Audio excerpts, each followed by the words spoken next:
एक ऐसा नाम जिसे मात्र सुनकर ही म्यांमार के कट्टरवादी मुसलमान कांपते हैं थर-थर, हालत हो जाती है खराब। दोस्तों, कट्टरवादी सोच से और कट्टरवादी लोगों से ये पूरी दुनिया परेशान है और हर कोई इससे निजात पाना चाहता है। लेकिन आपको जानकर आश्चर्य होगा कि दुनिया का एकमात्र ऐसा देश जो इन कट्टरवादियों से छुटकारा पा चुका है, वो देश है म्यांमार, और इसके पीछे हाथ है मात्र एक व्यक्ति का। आपको जानकर हैरानी हो रही होगी कि भला एक व्यक्ति इन कट्टरवादियों से छुटकारा कैसे दिला सकता है। लेकिन दोस्तों, ये बात बिल्कुल सच है और उस व्यक्ति का नाम है वीराथू। जी हाँ, वीराथू ही वो नाम है जिसका नाम सुनकर वहाँ के कट्टरवादी थर-थर कांपते हैं। जो काम अमेरिका, फ्रांस, भारत, रूस कोई नहीं कर पाया, वो बर्मा के वीराथू जी ने कर दिखाया है। आज बर्मा में करोड़ों रुपए के बने मस्जिद वीरान पड़े हैं, क्योंकि आज देश में मुसलमान देखने को नहीं है। जी हाँ, वहाँ जाएं और देखें इन मस्जिदों को, और जो बचे खुचे वहाँ कुछ मुस्लिम बचे हैं ना, उनकी भी तबीयत से ठुकाई हो रही है। दोस्तों, आज के वीडियो में हम जानेंगे कि ये महान इंसान वीराथू जी कौन है और आखिर इन्होंने ऐसा क्या कर दिया कि वहाँ के कट्टरपंथी त्राहिमाम कर रहे हैं, उनकी हालत खराब हो गई है। अब सवाल ये उठता है कि क्या भारत को भी ऐसे ही एक व्यक्ति वीराथू की जरूरत है? कौन इस संत की तरह भूमिका निभा सकता है हमारे देश भारत में? मित्रों, आसीन वीराथू वो भगवा संत जिसके नाम से कांपते हैं सभी कट्टरपंथी मुसलमान। वीराथू, जी हाँ, बस एक ही शब्द काफी है म्यांमार में। इस शब्द को सुनकर कट्टरपंथी मुसलमानों में कंपकपी मच जाती है, उनकी हालत खराब हो जाती है।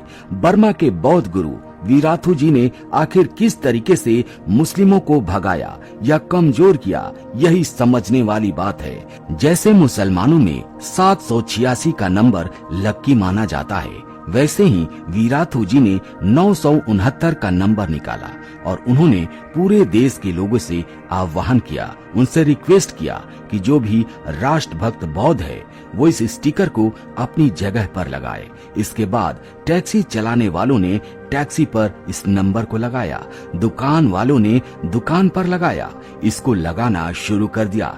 लेकिन वीराथू का संदेश साफ था कि हर बौद्ध अपनी सारी खरीदारी और व्यापार वहीं करेंगे जहां ये स्टिकर लगा होगा। किसी को टैक्सी में चढ़ना है तो उसी टैक्सी में चढ़ेंगे जिसके ऊपर ये स्टिकर होगा, उसी रेस्टोरेंट में खाएंगे जहां ये स्टिकर होगा।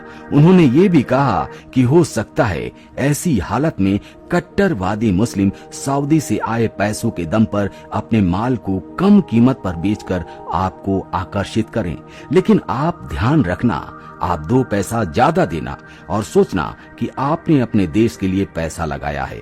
2 पैसे कम में खरीदकर मातृभूमि से गद्दारी मत करना। वो कट्टरवादी लोग आपके पैसे आपको ही मिटाने में लगाते हैं, मूर्खता मत करना। दोस्तों, हालत ये हो गए कि कट्टरवादी मुस्लिमों के व्यापार ठप पड़ गए। कट्टरवादी मुस्लिम इतने डर गए कि इस स्टिकर लगी टैक्सी पर चढ़ना तो दूर की बात है, किनारे से कन्नी काटने लगे। पूरे देश में मुसलमानों के होश ठिकाने आ गए और फिर ये स्टिकर एक तरह से देशभक्ति का प्रमाण बन गया, जिनके जिहाद का जवाब बन गया। और इस अनोखे आइडिया का प्रभाव आप देख सकते हैं कि आज बर्मा से कट्टरवादी मुस्लिम भाग चुके हैं। वीराथू वो संत हैं जिन्होंने कट्टरवाद के खिलाफ पूरे म्यांमार को खड़ा कर दिया और फिर वहां से लोगों ने अवैध मुस्लिमों को खदेड़ डाला। लोग जो भगवान बुद्ध की बातों पर अमल करते आ रहे थे, उन लोगों ने देश की रक्षा के लिए बुद्ध की बातों को छोड़कर संत वीराथू की बातों पर अमल करना शुरू कर दिया।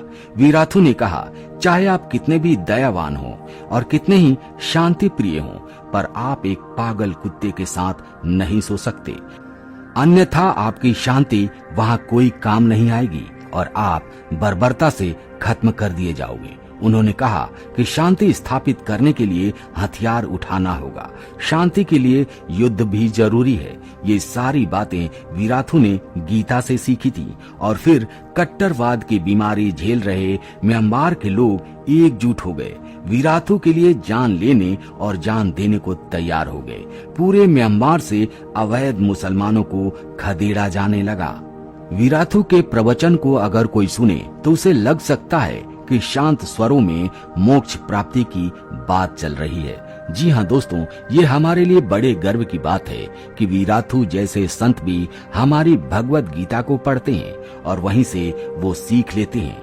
म्यांमार में हुई हिंसक घटनाओं के बाद अब प्रायः पूरी दुनिया में बौद्धों और मुस्लिमों में भारी तानातानी पैदा हो गई है, जिनमें आशीन वीराथू बौद्ध दुनिया के एक नायक बनकर उभरे हैं और जिहादी दुनिया के लिए एक बड़े खलनायक बनकर भी उभरे हैं। म्यांमार में हुए कई सर्वेक्षणों के बाद ये प्रमाणित हो चुका है कि जनता बौद्ध भिक्षु वीराथू के साथ है। वीराथू का स्वयं भी कहना है कि वो न तो घृणा फैलाने में विश्वास रखते हैं और न ही हिंसा के समर्थक है। लेकिन हम कब तक मौन रहकर सारी हिंसा और अत्याचार को झेलते रह सकते हैं? हमें कदम तो उठाना ही था। इसलिए अब वो पूरे देश में घूम घूम कर भिक्षुओं तथा सामान्य जनों को उपदेश दे रहे हैं कि यदि हम आज कमजोर पड़े तो अपने ही देश में हम शरणार्थी हो जाएंगे। वही सवाल फिर से है दोस्तों कि क्या हमारे देश भारत में ऐसे ही एक संत की जरूरत है? अगर है तो कौन सा है वो संत जो इस भूमिका को निभा पाएगा, जो हमारे देश के लिए वीराथू बन पाएगा? कमेंट करके जरूर बताइएगा। तो दोस्तों, आज के वीडियो में इतना ही। मिलते हैं आपसे अगले वीडियो में एक नए टॉपिक के साथ। तब तक के लिए जय हिंद, जय भारत,